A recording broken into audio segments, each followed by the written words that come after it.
Welcome to the Relationship Series podcast. My name is Ankush, and each episode I'll be speaking to a different state of mind expert on the subject of relationships. This episode is split into two parts, so do look out for both of them. Welcome to part 2 of my interview with George Pransky. This is episode 28 of the Relationship Series.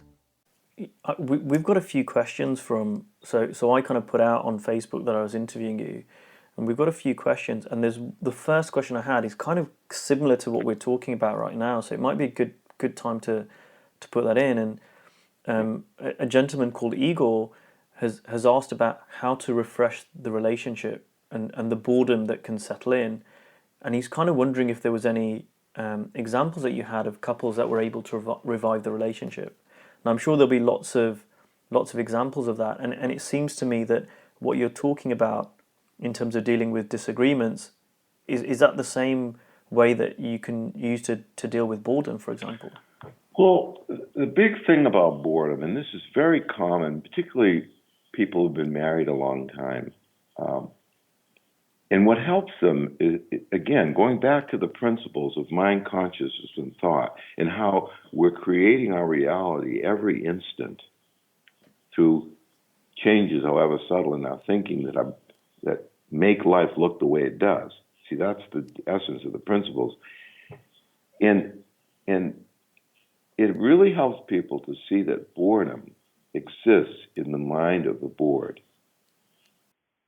It exists in the mind of the person that's bored. And to be honest, it's their own thinking that they're bored with, because that's what everybody's seeing as life, is their own thinking brought to life. So if you see boredom as internally generated rather than externally generated, you're going to have a learning curve about boredom, because you won't be out there trying to find the excitement externally. You'll be looking inside. So, for example, one of the things that's tricky about boredom is it's like in a way, human beings are like a digestive system. And a digestive system is defined by how much nutrition you get from one unit of food, okay? Well, psychologically, boredom is that you're getting very little satisfaction from one unit of experience, okay? So the tendency is to get, because you're not getting much satisfaction from one unit of experience, is to get more units of experience.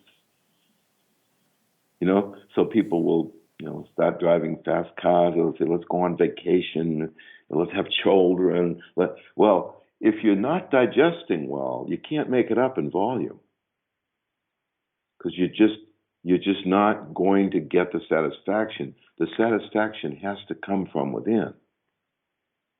So when people look inside and see boredom as an internal issue, that in and of itself will wake them up, and they'll get back into the moment. And in the moment, there's no boredom. So in a way, people are just bored by their own thoughts, their own personal thoughts. If you connect in the moment with your spouse or your mate, you'll see that there's no boredom there. It's all a sense of satisfaction and connectedness and fulfillment. And that's the key. And is that why, there's no such thing as, or I believe there's no such thing as a boring person, and you might be thinking your spouse or partner is boring, and someone else might think they're the most fascinating person in the world. That's right. And the only difference will be how your own personal thoughts get in the way of seeing that person. That's why you'll see common stories of this very common couple has problems. They go to counseling. They're not making it. And they say, oh, that's it. let's get a divorce. Okay? And they both agree. Okay, now, the next thing that happens is they're no longer bored with the other person. They have it's like it's refreshed. Because all the expectations and all the judgments and all the things that were repeatedly going on in their minds that were boring them are now irrelevant because they're getting a divorce. So they just get into the moment with each other and they say, gee, I feel really good about this relationship. Why were we talking about getting a divorce? And then they decide, let's get back together, okay? Well, they put all that back in their heads and they get bored. And then they decide, let's get a divorce. And they clear their minds and they feel connected. And many couples have had that happen 10, 15 times. Yeah, and I'm sure you've got examples. So what Eagle was saying was, other examples of that. I'm sure you've got lots of examples of couples. I guess what he's asking is it possible for people who have bored thinking about their partner to be able to change that, to look at what you teach, what I teach, what all the other interviewees teach, and change that? Is that possible? Every little bit of understanding that you gain from the principles will lower the amount of boredom that you have, because you will just find yourself being in the moment more often, and you'll begin to see how thought works and how it takes you into places that you'd rather not go. You'll just begin to see it without any effort. So any exposure that you get to the principles, to the extent that you catch on, I guarantee you that the boredom in your relationship will go down. So moving on to the next question that we got was from Erica, and we talked about this before a little bit about kind of compatibility, and we like people that are similarities as well as differences, and what she asks is that if you're in a reasonably clear head, clear state of mind, is it possible to fall in love and have a good relationship with anyone at all? Or she asks, is there a bit of magic needed? Or I guess we talked about it before, mystery, and Yes. Is there something else there? And chemistry, things like that. Well, I personally think, and I know this is controversial even amongst my peers, okay?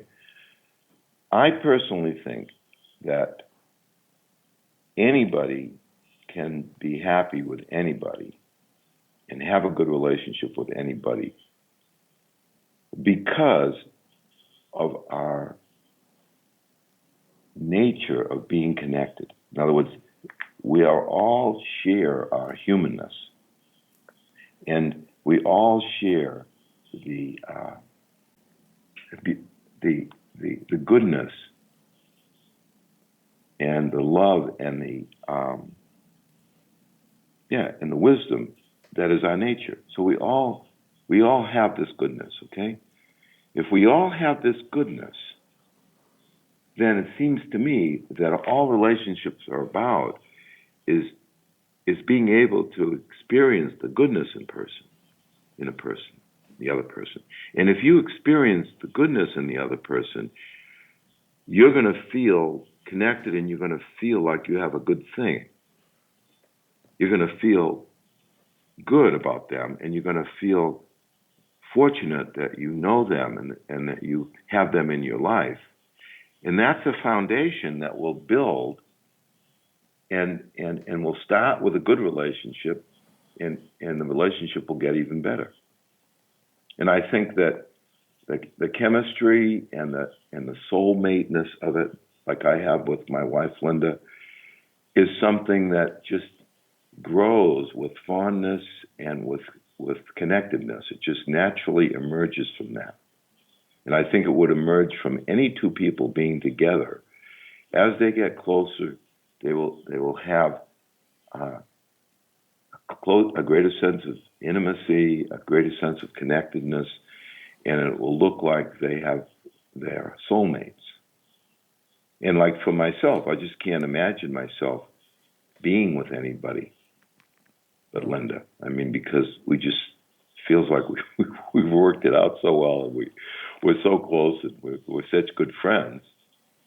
But setting that aside, I really think that human beings, because their essence is goodness and a sense of humor and all the things that we love about other people, any human beings could be happy together. I mean, most of the marriages in the world are arranged marriages.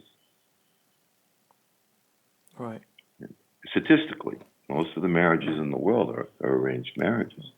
And I'm not recommending it. I'm just saying that it's built into the human potential that we feel connected and feel love towards each other and are able to see the goodness in other people. That's built in. And the principles help you to do that. It's so interesting because, and I've said this before, and if anyone's heard me say it 20 times already, I'll say it again, that every single person that I've interviewed, or almost every single person I've interviewed, has been married for a long time, and every single one is, number one, happily married, but not only happily married, they speak like you speak, George, that they can't imagine me with anyone else, they're so in love with them, they're more in love with their partner now than they've ever been. I mean, this isn't normal speak. I mean, if I can be very honest, it's, you don't tend to hear people who've been married for a very long time speaking so fondly, almost like they were teenagers, about their partner. And I've been fortunate to meet a number of you, and I see the way you look at each other. And it's not just words. I can see it in the way that you guys interact. Well, I think it's true. It's like Linda and I, in August 3rd, we've been together since 1976, okay? And we were sitting around in the yard, and she says, George, this is a pretty good thing. We still get a kick out of each other. We still feel close. And things are nicer and easier than they were 10, 20, 30 years ago. It's easier, it's nicer, we feel closer. So our relationship has actually improved over the last 10 years and 20 years. And it gives us a lot of confidence in facing adversity in our relationship when we realize what a good track record we've had. And before the principles, we had a terrible thing going. And the time we met Sid on Salt Spring, since that time, our relationship has improved. That was the turning point, and it's gotten continually better. And like, you go to the conferences and you see people, like I go to the Three Principles conference every year, the one over in London, and you can feel how close the couples are, and they put very little effort into being that close. It just comes easy to them. And then you have your trying moments. I don't want to, ignore that.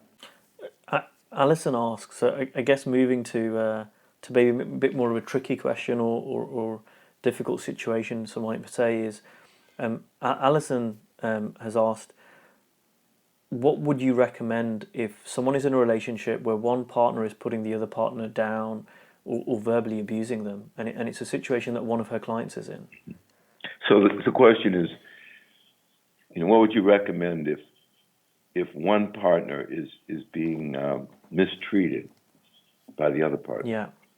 Well, I know this is going to sound like a cop-out, but mistreated is in the eye of the beholder. And I'm not saying that there's no such thing as mistreatment, because there's physical abuse and there's verbal abuse. But the fact that you're suffering, the person is suffering from the treatment, is because of what's going on in their minds. So to make it simple, if you have someone acting out, they're yelling, they're screaming, they're abusive, they're putting you down, and you saw them with understanding, you would feel compassionate towards them. You would feel sorry for them, that they're having such a hard time, that they're so upset, that they wouldn't do that if they weren't troubled themselves. And a compassionate response is feels good, and it's also functional. Because if you do feel compassion for the other person, you'll see that will affect them. It will wake them up a little. You will act a little bit like a mirror. If you don't react and you're honestly compassionate, they'll start to wonder why they're being that way, you see?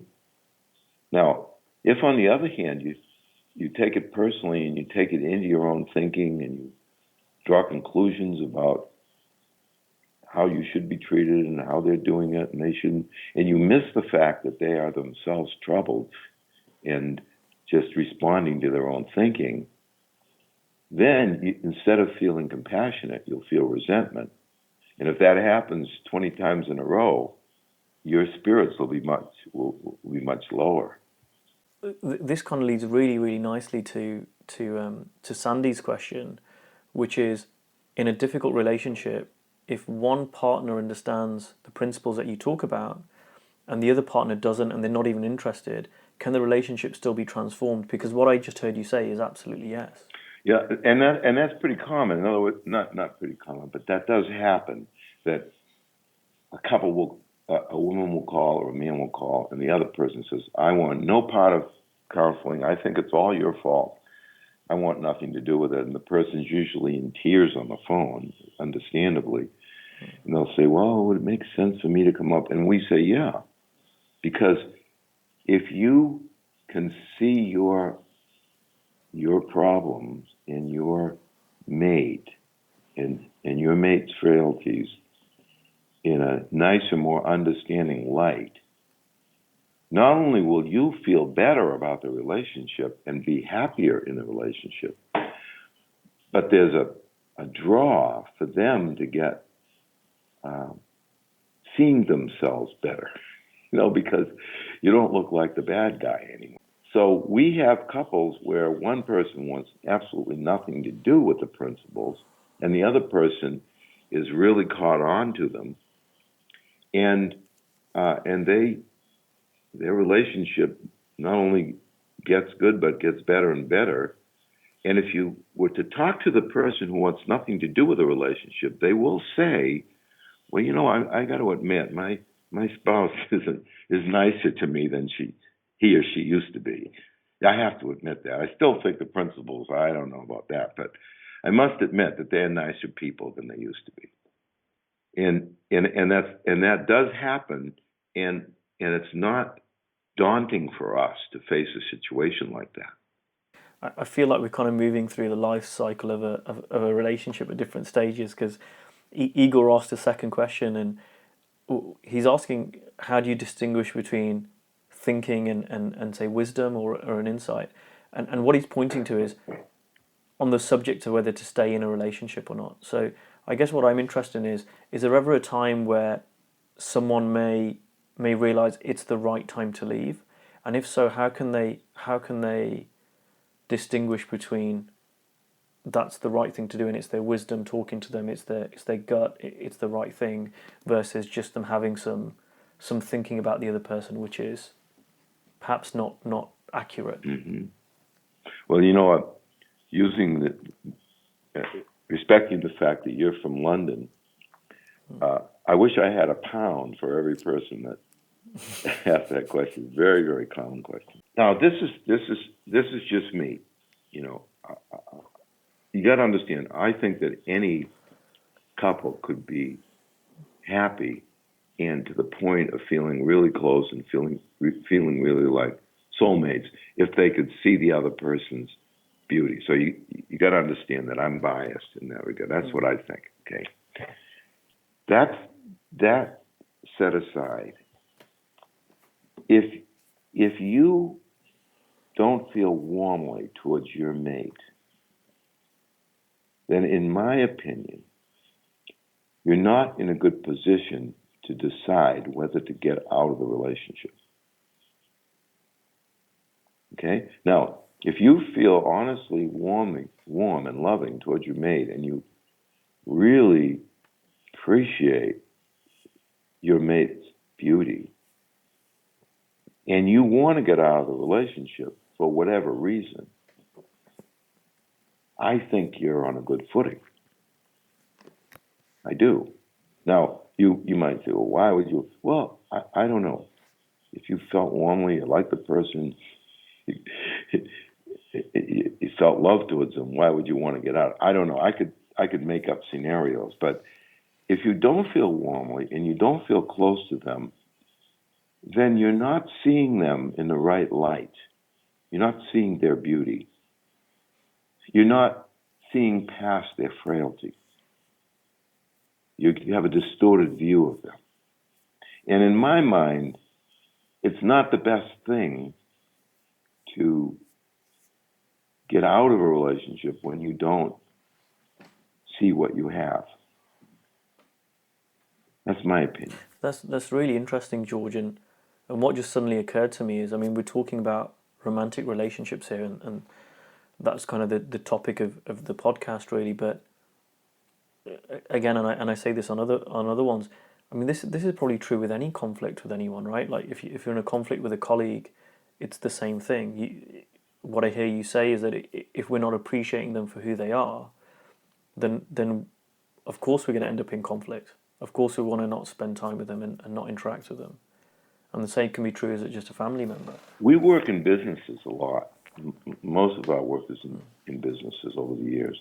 And one of the things that business was really shocked about when we talked about it is we suggested to them, to the executives, it's not right to fire someone if you don't feel good about them, you don't feel warmly towards them, if you don't feel appreciative of them. Okay, now in business, that's common because you might feel really warmly towards them, but you might feel like they just don't, the talents aren't good enough. You know, they're just not good enough at what their job is, or they've got a new job and they're not up to the task of it, or they don't work hard enough. So in business people understand that you could feel really good about someone, really warmly towards them, and yet think that they're not a good fit for your business. But what we found in businesses that was interesting is when they felt warmly towards someone, even though the person didn't belong there, they wouldn't fire them. They said, I don't want to fire them. They go out and get another job, and I feel warmly. Whereas really, it's your job to make that call, whether you feel warmly or not.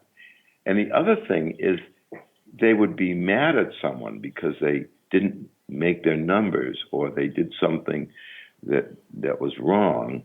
And in the heat of the moment or later when they're angry at them, they would fire them without really having a clear view of whether that person still fit in the organization and whether they could work this out with that person, whether that person could change their ways. They would be upset and they wouldn't do that. So in business, it's even more important to feel good about someone when you fire them. Now, I'll tell you something. That's where the lawsuits come from. Wrongful terminations. They don't come from people getting fired. They come from people getting fired out of a bad feeling and feeling like we didn't have a chance to try to work this out, and I could tell that they were prejudiced towards me because I could tell they didn't like me, and that's where the lawsuits come from. If you followed this guidance, you'd have very few lawsuits in wrongful termination because it would be worked out with people, and they'd say, "Yeah, I see what you're saying." If someone's in a situation where so we had a lady ask a question that if she's in a situation where she's split up with someone and she was quite upset for some time, what would you advise her? You know, let's say she doesn't see this or someone hasn't seen this and they've either split up or they've got a divorce. What can they do right now? How can they move forward? Well, that's a good question because the divorced people that we talk to, and I just talked to someone yesterday. He was a prospective client. They don't understand how the bad feelings that they have affect their life adversely. it affects their prospects of having a new relationship. It affects their day-to-day. It affects their kids if they have children. The worst thing for the kids is bad will between divorcing parents. It's the most painful thing. It's 90% of all the pain in young kids and old kids as well is bad will between the parents. You take that off the table, divorce isn't all that hard for kids. But it's terrible for them if there's acrimony. And what I run up against is people think, well, how am I supposed to feel good about someone who, did this and did that? Well, as a human being, you have to be infinitely forgiving because there's an infinite amount of frailty and an infinite amount of adversity and an infinite amount of lostness in us as human beings. And all it takes is forgiveness.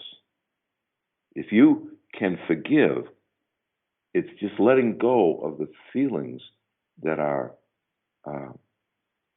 hurting you. So it's like holding a piece of cactus in your hand and squeezing it. And if you forgive, you open your hand and it falls to the floor and your hand feels fine and it recovers and you're doing good. And all it takes to forgive is to see that you and I are just as frail in our own ways as the person you're holding the grudge towards. And also see their innocence, that this is where the principles come in, that in their subjective reality, what they did made sense to them. Okay, just as what you're doing makes sense to you. So you begin to see the innocence in people, that they have to act according to how they see things in their own level of consciousness. They can't help it. That's the only information they have. So the first thing, if you're divorced, and if you feel bad about your ex-husband or wife, the first thing is to intend to get over your bad feelings, forgive them, and feel warmly towards them. That's the first step. And when we see couples that suffer in those ways, we talk to them about that. Okay, that's the first step. And then the principles will help you to see past the bad feelings that led to the divorce. The principles will help you. And the more you see the innocence and how people are operating from their own separate reality and how you just overreacted and took personally what the other person did, and that's your own innocence, and you feel humble about that, the next thing you know, you're starting to feel warmly towards a person. And it's perfectly all right to feel warmly towards someone that you're divorced from. I mean, I was married for 9 years, and I got a divorce from my wife, and we've gotten we started on good terms, and it's gotten better and better. We get along really good. We have Thanksgiving together, and makes it easy. The kids really like the larger family aspect of it, and it's the most important thing. If you're divorced, is to get back your good feeling. The most important thing. And unfortunately, it involves forgiving the person you just got divorced from, even though you might say, gee, if I forgave him, I might want to get back together with him. Well, that's true too. But in order to feel good, you have to let go of the painful thoughts. Right. And you're doing it for yourself. You're not doing it for the other person anyway, right? That's right. In a way, it's a very selfish thing to do, is say to yourself, I do not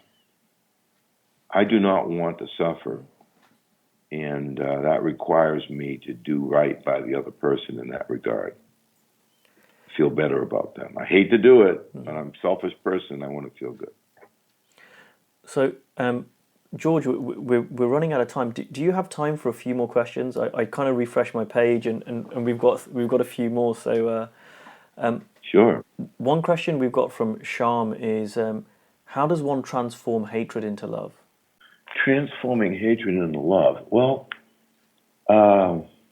one thing, and the principles help you to have this possibility, is to see that the hatred is made up inside the mind of the person that hates. It's a completely freestanding, arbitrary, subjective element in the mind of the person. It's not connected to anything. It's created within the mind of the person, and then it's justified by, whatever their thinking is to make it seem right to them. And if you can look in a mirror and say, this hatred is created by my mind. If I didn't have this hatred, I don't know what this person would look like to me. I might actually like them if these hateful thoughts weren't consuming my consciousness. Okay, so that's the first step, is the possibility that the hatred you have is just a subjective reaction. That's it, 100%. The second thing, as I said earlier, is if you don't want to feel hateful, if you say, gee, I'd rather not feel hateful. I don't know how to do anything different, but to tell you the truth, I'd rather not feel hateful. That's powerful to do that. Now, you know how practical this is, that there's so many instances of a couple who hate each other. One of them gets a terminal illness, and the next day they're in love. Yeah. Because they say, it's unacceptable for me to feel the way I do about her or him. They won't even be around for another 3 months, and they instantly change their mind. Anybody can do it. We all can change our minds, because all we're dealing with is transitory thoughts, and the only reason those thoughts persist is because we're innocently holding them in place. That leads really nicely into Elizabeth's question, which is, how do you stop judging others when you know you're judging and you know it's not helping, but you can't seem to help it? So is that the same thing? You just realize, or you choose to see that? Well, actually, that's different, because Elizabeth is saying, you know you're judging, okay, which is the first step. You know you hate. You know it's not a good idea. You intend to not do that. So she's already got the first two things that I talked about in the previous one down. Yeah. The third thing is, I think there's no mileage in stopping the judgment. There's no mileage in that. It's too hard to do, because it usually is a long time habit. I know it is in my case, other things that I do. So it's not worth the effort to try to stop judging. Or in my case, it's not worth the effort to try to stop, being fearful, having fearful thoughts, which is my anxious thoughts. That's my, lifetime achievement is doing that. But what is realistic and easy to do is to listen to it less, to pay less attention to it, to see it as irrelevant that you have those judgments, to see it as unimportant that you have those judgments. Now, human beings find it a lot easier to ignore their thinking than they do to change it. I mean, a lot easier. And part of that, the way the principles help you in that, is you get humility about the fact that everybody has a lot of thinking that they wish they didn't have, that goes either, at the very least, it's a nuisance to, at the worst, tormenting them. That's a way of life for everybody. Everybody has that. And if you understand that we have it, and you accept that we have it, you don't care as much that you have those temporary thoughts and feelings. And then they will, you'll tend to have a learning curve, and they will get more and more distant from you. So they won't be as loud. Now, you may go to the grave with them still there, whispering to you, but doesn't matter. If they get softer, that's good enough for us, fortunately. And on the other hand, if you judge yourself about being judgmental, or judge yourself about having too many anxious thoughts, you judge yourself about being dissatisfied, then you're adding importance to it, and you're adding reality to it, and they get louder. Because thoughts live and die by their relevance. If you make them relevant by trying to change them, you make them louder. If you don't care as much about the fact that you do that, you just accept it as part of being a human being, they get softer because you're not giving them the relevance. I mean, it's really interesting that you said it's easier to ignore than change thoughts. And what occurred to me is that we all do that all the time. Absolutely.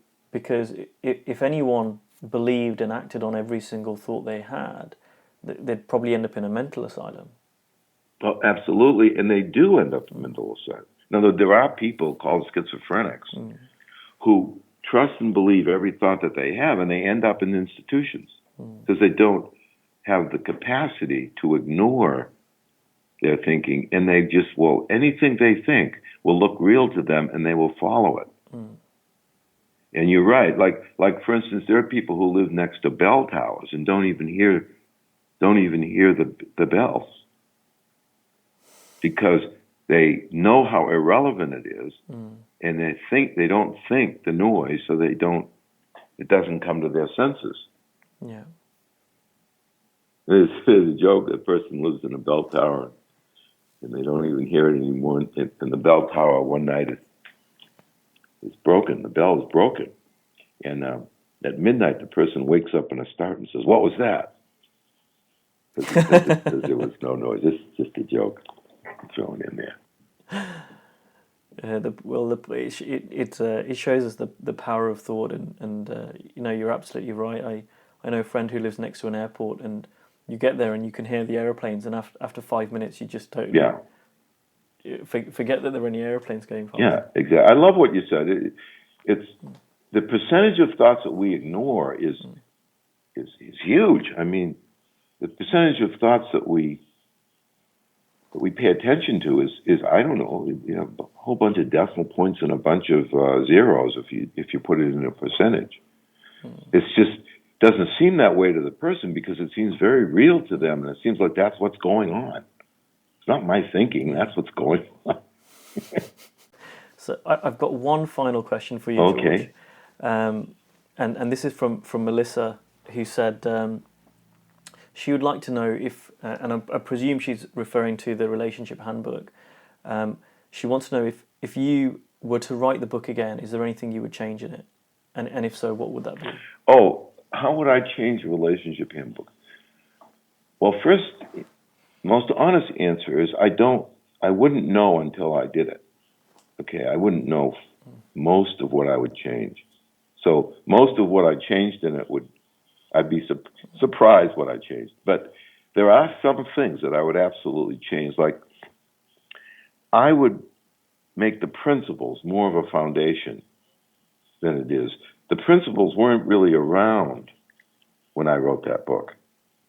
Sid had not formulated them. He'd formulated the understanding that the principles describe, but he hadn't formulated the principles. So I would start the book out with the principles, and I would tie everything back to the principles were I to do that book again, so that it would have a much more focused and uniform, and it'd be like a funnel. Whereas the way it is now, and I love the relationship handbook, and I get a lot of good feedback, every chapter looks like a little bit of a different idea. So I would want every chapter to point towards the same thing. But I like the feeling of the book. If I rewrote it, I hope I would have such a nice feeling in it that I had in the first book. Oh, brilliant. No, it isn't, and I know I've mentioned it before, but if there's one takeaway that I would give everyone who's listening to this is seriously buy a copy of the book.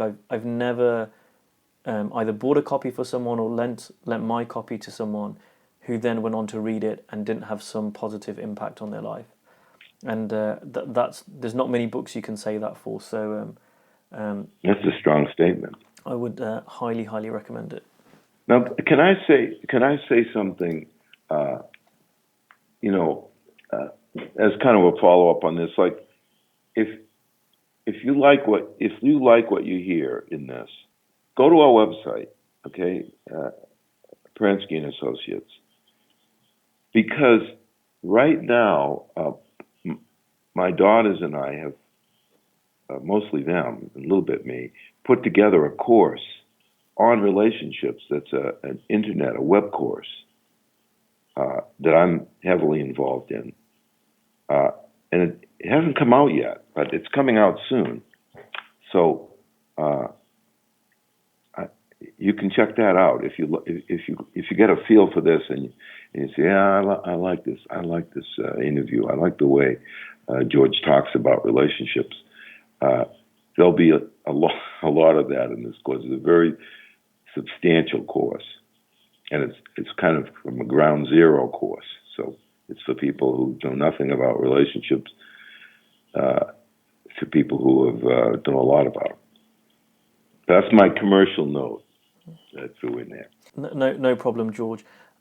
We will be releasing this. So by the time this is released, I believe that the course may well be ready to go on to and be started.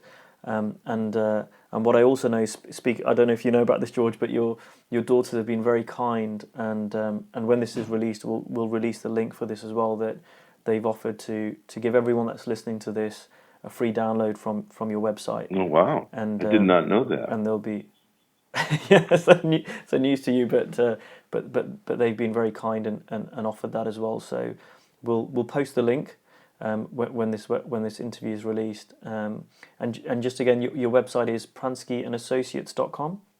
Yes. So if anyone wants to get hold of you, they can do so via that. Lots of great information on there, lots of great downloads for everyone to get from that. If anyone wants to hear any of the other episodes in this series, all of them are up on iTunes. If you don't have access to an Apple device, they're on Stitcher, so you can listen to the podcast on that. And they're also up on YouTube. And if you want one place where all of the audios and everything are, it's my website, which is ankushjain.co.uk. So absolute pleasure to interview you, George. Well, I want to say this, Angus. I get a lot more requests for interviews than I take. I take a pretty small percentage of them, and the reason I really wanted to do yours, and I felt honored to do yours, I love that how much your heart's in the right place. I love that you're just putting it on YouTube. I love the way you interview. You're very, very thoughtful. And I love the people that you picked. I mean, you picked really good judgment in picking some really good relationships-oriented people who talk about the principles very well. So I wanted to say that to you. I really think people are fortunate that you're doing this. Well, thank you, George. I really appreciate it, and this is something that just started off as an idea in my head, and it's kind of grown, and today really feels it feels like almost a year on, and I've accomplished something, and didn't think I'd be interviewing you a year ago. So no, thank you for that. Really appreciate that feedback. This was the Relationship Series podcast with Ankush Jain. Please note, as well as listening via YouTube, you can download this and every episode to your smartphone via iTunes or Stitcher. If you like this episode, please subscribe, share it online, and leave us your feedback. Thanks for listening.